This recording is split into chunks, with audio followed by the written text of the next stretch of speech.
kelas konversi A reguler pagi Yarsi. Dalam video kali ini saya akan menyampaikan materi tentang Al-Quran sumber ajaran Islam pertama. Untuk lebih lengkapnya, simak penjelasan berikut ini. Al-Quran merupakan kitab suci umat Islam yang diturunkan oleh Allah Subhanahu wa Ta'ala kepada Rasulnya yang terakhir, yaitu Nabi Muhammad SAW, sekaligus sebagai mukjizat yang terbesar di antara mukjizat-mukjizat yang lain. Turunnya Al-Quran dalam kurun waktu 23 tahun. Terbagi menjadi dua fase. Fase pertama diturunkan di kota Mekah yang disebut ayat-ayat Makkiyah. Fase kedua diturunkan di kota Madinah disebut ayat-ayat Madaniyah. Dalam video kali ini saya akan membahas 5 poin utama, yaitu pengertian Al-Quran, keistimewaan Al-Quran, fungsi dan peranan Al-Quran, garis besar isi Al-Quran, dan sejarah penulisan dan pemikulan Al-Quran. Langsung saja pada poin yang pertama, yaitu pengertian Al-Quran. Pengertian Al-Quran. Kata Al-Quran secara lugawi merupakan bentuk kata yang muradif dengan kata al-qiraah, yaitu bentuk masdar dari fi'il madri qara'ah, yang berarti bacaan. Qara'ah mempunyai arti mengumpulkan dan menghimpun, dan qiraah berarti menghimpun huruf-huruf dan kata-kata satu dengan yang lain dalam suatu ucapan yang tersusun rapi. Quran pada mulanya seperti qiraah, yaitu masdar atau infinitif dari kata qara'ah, qira'atan, Qur'anan. Adapun pengertian Al-Quran menurut istilah yang telah disepakati oleh para ulama adalah kalam Allah yang bernilai mukjizat yang diturunkan kepada pungkasan para nabi dan rasul, Nabi Muhammad SAW, dengan perantara malaikat Jibril alaihissalam, yang tertulis pada musyahid, diriwayatkan kepada kita secara mutawatir, yang membacanya dinilai sebagai ibadah yang diawali dengan surah Al-Fatihah dan ditutup dengan surah An-Nas. Poin selanjutnya adalah keistimewaan Al-Quran. Ada 15 keistimewaan Al-Quran, yaitu mempunyai uslub atau struktur kalimat atau gaya bahasa, dan sifat balaghah atau keindahan bahasa yang aneh namun mengagumkan dan mampu menerobos ke rongga-rongga jiwa sehingga mempengaruhi dengan mudah dengan semua gaya dan melanggaman bahasa Arab sekalipun.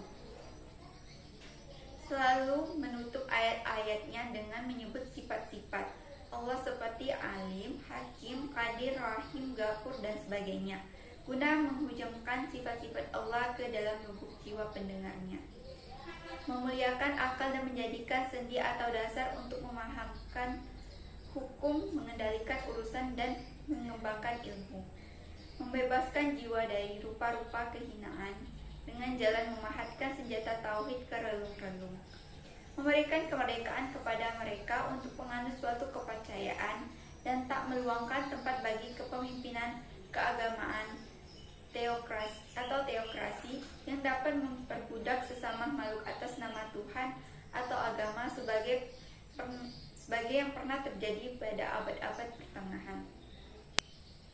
Mempersamakan sekalian manusia yang meniadakan kelas-kelas dalam masyarakat, yang diberi keistimewaan hanya yang paling takwa saja, apapun dan bagaimanapun statusnya, memutus rantai taklid buta yang membelenggu kemerdekaan berpikir dan melemahkan bakat manusia, mencakup dan sekaligus menyempurnakan isi kitab-kitab suci terdahulu yang masih asli, menyediakan petunjuk yang lengkap dan senantiasa pula siap diajak berdialog. Hukum-hukumnya sesuai benar dan dengan kepentingan dan keperluan sekalian bangsa dan kaum di segala zaman dan tempat. Acap kali mengulang-ulang suatu masalah dan menyodorkannya dengan kisah-kisah yang memikat agar petunjuk itu lebih mantap menginap ke dalam hati, mempersaudarakan ilmu dan kepercayaan, dan menyerasikan kepentingan akal dan fitrah atau jiwa manusia, di mana akal diberi keleluasaan merambahi jalannya sendiri, selalu tepat dalam segala yang dijanjikan dan diancamkan kepada manusia, baik yang mutlak maupun yang terbatas, mensenyawakan ruh dan tubuh sehingga dapat memberi jaminan tercapainya kebahagiaan dunia dan akhirat.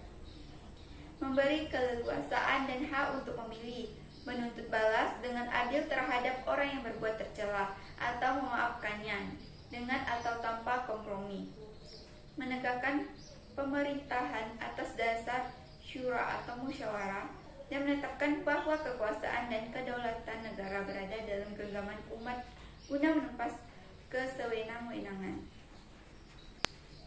Selanjutnya ada fungsi dan peranan Al-Quran. Yang pertama ada Al-Huda atau petunjuk. Di dalam Al-Quran ada 3 posisi Al-Quran yang fungsinya sebagai petunjuk. Al-Quran menjadi petunjuk bagi manusia secara umum, petunjuk bagi orang-orang yang bertakwa, dan petunjuk bagi orang-orang yang beriman. Jadi Al-Quran tidak hanya menjadi petunjuk bagi umat Islam saja, tapi bagi manusia secara umum. Kandungan Al-Quran memang ada yang bersifat universal seperti yang berkaitan dengan ilmu pengetahuan, dan itu bisa menjadi petunjuk bagi semua orang, tidak hanya orang yang beriman Islam dan bertakwa saja. Selanjutnya ada Asyifa atau obat. Di dalam Al-Quran disebutkan bahwa Al-Quran merupakan obat bagi penyakit yang ada di dalam dada manusia. Penyakit dalam tubuh manusia memang tak hanya berupa penyakit fisik saja, tapi bisa juga penyakit hati. Perasaan manusia tidak selalu tenang. Kadang merasa marah, iri, dengki, cemas, dan lain-lain. Seseorang yang membaca Al-Quran dan mengamalkannya dapat terhindar dari berbagai penyakit hati tersebut. Di dalam Al-Quran memang hanya berupa tulisan saja, tapi dapat memberikan pencerahan bagi setiap orang yang beriman. Saat hati seseorang terbuka dengan Al-Quran, maka ia dapat mengobati dirinya sendiri sehingga perasaannya menjadi lebih tenang dan bahagia dengan berada di jalan Allah. Selanjutnya ada Al-Furqan atau pemisah. Nama lain Al-Quran adalah Al-Furqan atau pemisah. Ini berkaitan dengan fungsi Al-Quran lainnya yang dapat menjadi pemisah antara yang hak dan yang batil, atau antara yang benar dan yang salah. Di dalam Al-Quran dijelaskan berbagai macam hal yang termasuk kategori salah dan benar atau hak dan yang batil. Jadi jika sudah belajar Al-Quran dengan benar, maka seseorang seharusnya dapat membedakan antara yang benar dan yang salah. Misalnya saja saat mencari keuntungan dengan berdagang dijelaskan bahwa tidak benar jika melakukan penipuan dengan mengurangi berat sebuah barang dagangan. Begitu juga dengan berbagai permasalahan lainnya yang bisa diambil contohnya dari ayat-ayat Al-Quran. Selanjutnya ada mu'izah atau nasihat. Al-Quran juga berfungsi sebagai pembawa nasihat bagi orang-orang yang bertakwa.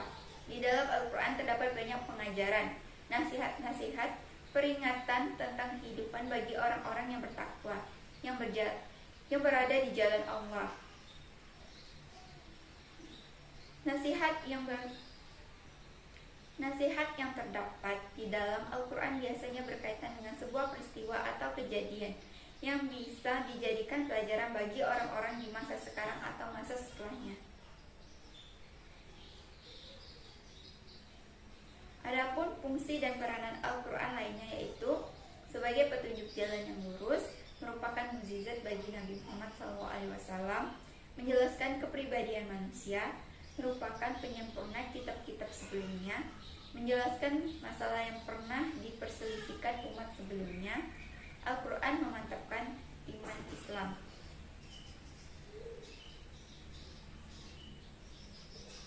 Poin selanjutnya yaitu garis besar isi Al-Quran. Pertama ada keimanan atau tauhid, ajaran-ajaran tentang kepercayaan atau keimanan kepada Allah, meliputi iman kepada malaikat, iman kepada rasulnya, iman kepada kitab-kitab yang diturunkannya, iman kepada hari akhir, iman kepada qada dan qadar atau ketentuan-ketentuan yang telah digariskan Allah. Selanjutnya ada ajaran tentang ibadah, pengabdian makhluk kepada Khaliknya. Begitu juga ajaran-ajaran tentang budi pekerti yang baik, akhlak yang luhur yang harus dipakai baik terhadap Tuhan maupun terhadap sesama makhluk.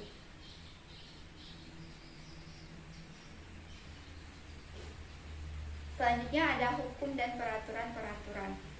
Ajaran yang mengatur tentang aturan-aturan yang berhubungan dengan segala tindakan manusia dalam segala bidang, baik dalam hubungannya dengan Tuhan maupun yang berhubungan dengan sesama manusia.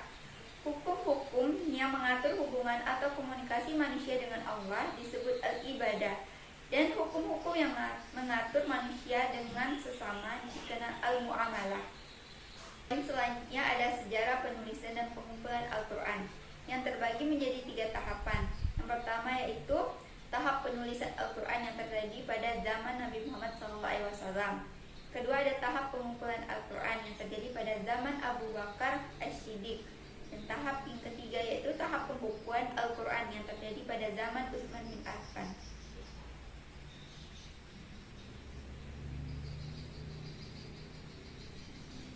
Pada zaman Nabi Muhammad SAW, penulisan Al-Quran sudah dimulai pada masa Nabi Muhammad SAW. Berjalan seiring dengan penghafalan dan penyebarannya. Penghafalannya dimungkinkan mengingat bangsa Arab dikenal sangat kuat ingatan dan hafalannya, terutama dalam rakam silsilah keturunan dan riwayat dan sejarah kabilah-kabilah mereka. Sedangkan penulisan Al-Quran dimungkinkan mengingat budaya tulis-menulis juga sudah dikenal pada masa itu, seperti syair-syair Arab yang ditulis dan digantung atau mu'alakat di dinding Ka'bah. Jadi sejak awal diturunkannya, Al-Quran telah didengar dan diperdengarkan, dihafal dan dicatat, dipelajari dan diajarkan, serta disebarluaskan dengan cara-cara tersebut di atas. Sudah tentu penulisan Al-Quran dilakukan secara berangsur-angsur. Setiap kali wahyu turun, maka Rasulullah SAW akan menyuruh para sahabat untuk menghafal dan menuliskannya pada berbagai media seperti lempengan batu atau hikaf, lembaran kulit atau rika, maupun tulang binatang atau aktaf, dan kayu atau aktaf, dan pelepah kurma atau asyib. Sebelum wafat, Rasulullah telah mencocokkan Al-Quran yang diturunkan Allah kepada beliau dengan Al-Quran yang dihafal para hafiz, surat demi surat, ayat demi ayat. Maka Al-Quran yang dihafal para hafiz itu merupakan duplikat Al-Quran yang dihafal oleh Rasulullah SAW. Dengan demikian terdapatlah di masa Rasulullah SAW 3 unsur yang saling terkait dalam pemeliharaan Al-Quran yang telah diturunkan, yaitu hafalan dari mereka yang hafal Al-Quran, naskah-naskah yang ditulis oleh untuk Nabi, dan naskah-naskah yang ditulis oleh mereka yang pandai menulis dan membaca untuk mereka masing-masing. Setelah para penghafal dan menguasai dengan sempurna, para hafiz atau penghafal ayat-ayat Al-Quran menyebarluaskan apa yang telah mereka hafal, mengajarkannya kepada anak-anak kecil dan mereka yang tidak menyaksikan saat wahyu turun, baik dari penduduk Makkah maupun Madinah dan daerah sekitarnya. Selanjutnya yaitu pada zaman Abu Bakar As-Siddiq. Pada perang Yamamah, banyak dari kalangan Al-Qura yang terbunuh. Di antaranya saling bekas budak Abu Huzaifah, salah seorang yang Rasulullah SAW memerintahkan untuk mengambil pelajaran Al-Quran darinya. Hal ini menimbulkan kekhawatiran dalam diri Umar bin Khattab, yang kemudian menggantikan Abu Bakar sebagai khalifah kedua. Kemudian Umar menghadap Abu Bakar dan mengajukan usul kepadanya agar pengumpulan dan membukukan Al-Quran dalam satu mushaf, karena dikhawatirkan akan musnah. Karena dalam peperangan Yamamah telah banyak penghafal Al-Quran yang gugur. Kemudian Abu Bakar meminta kepada Zaid bin Sabit mengingat kedudukannya dalam qiraat, penulisan, pemahaman, dan kecerdasannya, serta kehadirannya pada pembacaan Al-Quran terakhir kali oleh Rasulullah SAW. Ada sebuah riwayat menyebutkan bahwa untuk kegiatan yang dimaksud yaitu pengumpulan dan pembukuan Al-Quran, Abu Bakar mengangkat semacam panitia yang terdiri dari 4 orang dengan komposisi kepanitiaan sebagai berikut: Zaid bin Sabit sebagai ketua dan 3 orang lainnya yaitu Utsman bin Affan, Ali bin Abi Thalib, dan Ubay bin Ka'ab, masing-masing sebagai anggota. Panitia pun yang semuanya penghafal dan penulis Al-Quran termasyhur itu dapat menyelesaikan tugasnya dalam waktu kurang dari 1 tahun, yakni sesudah peristiwa peperangan Yamamah 12 Hijriah atau 633 Masehi, dan sebelum wafat Abu Bakar As-Siddiq. Dengan selesainya pengumpulan ayat-ayat Al-Quran dalam satu mushaf dengan urutan-urutan yang telah ditetapkan oleh Rasulullah SAW, Zaid bin Thabit kemudian menyerahkan kepada Abu Bakar sebagai khalifah pada saat itu. Mushaf ini tetap dipegang Khalifah Abu Bakar hingga akhir hayatnya. Kemudian dipindahkan ke rumah Umar bin Khattab selama pemerintahannya.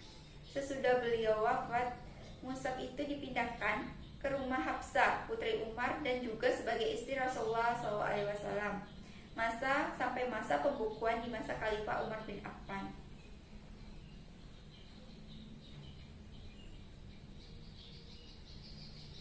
Selanjutnya yaitu pada zaman Utsman bin Affan. Dalam perjalanan selanjutnya, ketika jabatan khalifah dipegang Utsman bin Affan, dalam Islam tersiar secara luas sampai ke Syam atau Syria, Irak, dan lain-lain. Ketika itu timbul pula suatu peristiwa yang tidak diinginkan kaum muslimin. Ketika Khalifah Utsman menyerahkan bala tentara Islam ke wilayah Syam dan Irak untuk memerangi penduduk Armenia dan Azerbaijan.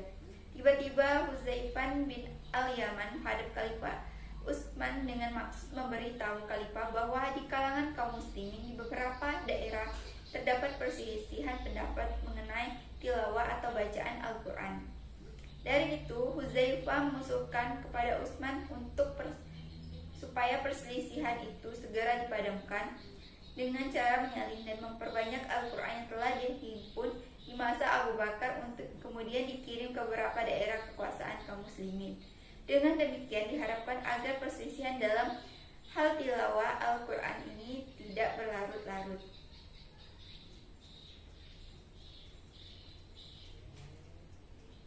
Perbedaan itu terlihat pada waktu pertemuan pasukan perang Islam yang datang di Irak dan Syria. Pada awalnya perbedaan bacaan di kalangan sahabat tidak dipermasalahkan. Bahkan pada masa Rasulullah SAW, perbedaan bacaan tersebut diakui seperti kata Imdi Syir pergilah dan Ajil Ashri bersegeralah, akhir Amhil tundalah. Akan tetapi setelah Rasulullah wafat, perbedaan ini semakin meruncing, yakni pada masa Khalifah Utsman bin Affan sampai-sampai terjadi percekcokan antara murid dan gurunya. Setelah mendengar laporan dari Hudzaifah dan melihat langsung fenomena yang terjadi di kalangan umat Islam, Utsman bin Affan kemudian mengutus orang meminjam mushaf yang ada pada Hafsah istri Rasulullah SAW untuk diperbanyak. Untuk kepentingan itu, Utsman bin Affan membentuk panitia penyalin Al-Quran yang diketuai Zaid bin Thabit dan 3 orang anggotanya masing-masing, Abdullah bin Zubair, Said bin Al-Ash, Abdul Ar-Rahman bin Al-Harith bin Hisham. Berikut ini adalah daftar pustaka yang saya gunakan dalam materi ini. Sekian materi yang dapat saya sampaikan dalam video kali ini. Apabila terdapat kekurangan di dalamnya, mohon dimaafkan. Wassalamualaikum warahmatullahi wabarakatuh.